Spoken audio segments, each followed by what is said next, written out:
शीर्षक: रिश्तों से परे एक एहसास।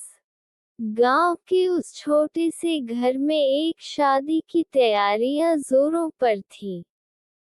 रीना की बड़ी बहन सुमन की शादी हो रही थी और दूल्हा था अमन, एक सुंदर, शांत स्वभाव वाला युवक जो शहर से गांव आया था। अमन पहली बार रीना से तब मिला जब वो शादी के गहनों के लिए बाजार गए थे।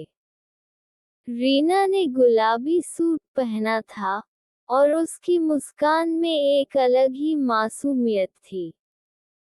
अमन की नजर अनायास ही उस पर रुक गई। रीना उसकी सलहाज थी, लेकिन उसे कुछ महसूस होने लगा। पहली मुलाकात के बाद।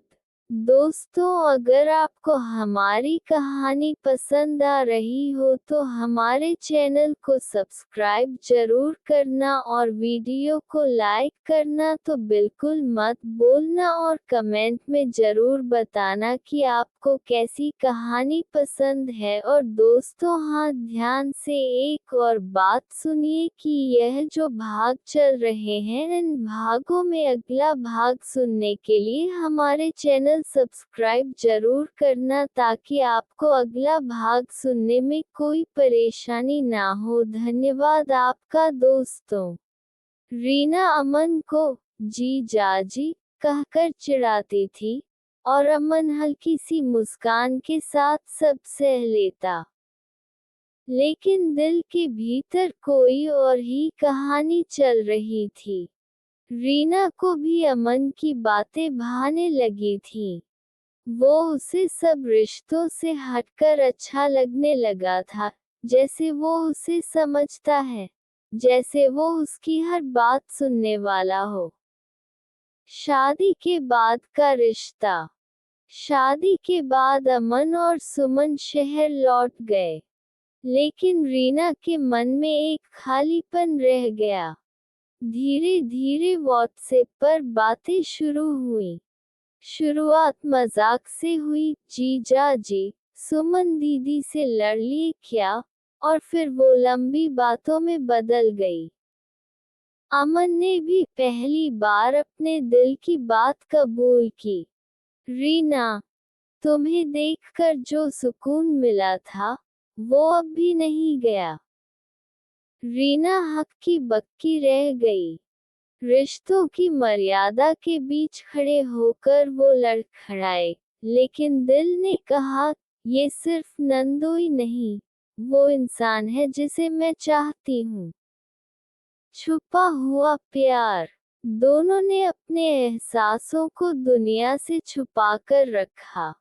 वो एक दूसरे की चिंता करते, लेकिन जाहिर नहीं करते। अमन सुमन का पति था, लेकिन रीना के लिए वो एक दोस्त, एक प्रेमी जैसा था।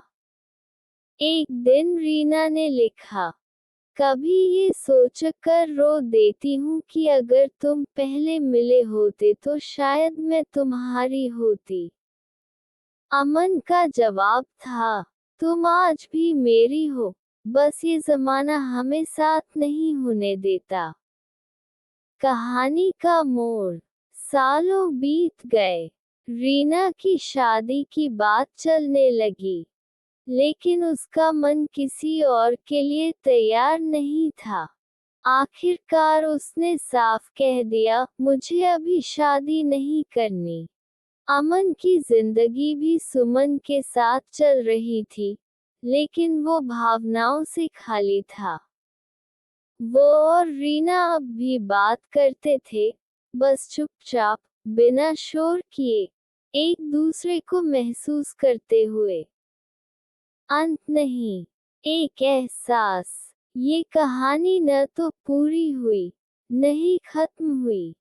यह उन अनकहे रिश्तों में से एक बन गई जो न नाम पाते हैं, न पहचान।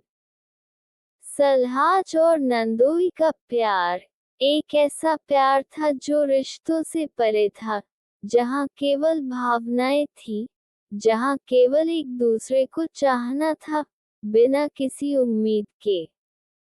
अगर आप चाहें तो मैं इस कहानी का अगला भाग और भी भावुक और विस्तार से लिख सकता हूँ, जैसे कि जब दोनों की फिर से मुलाकात होती है या कोई बड़ा मोड़ आता है। बताएं, क्या आप पढ़ना चाहेंगे?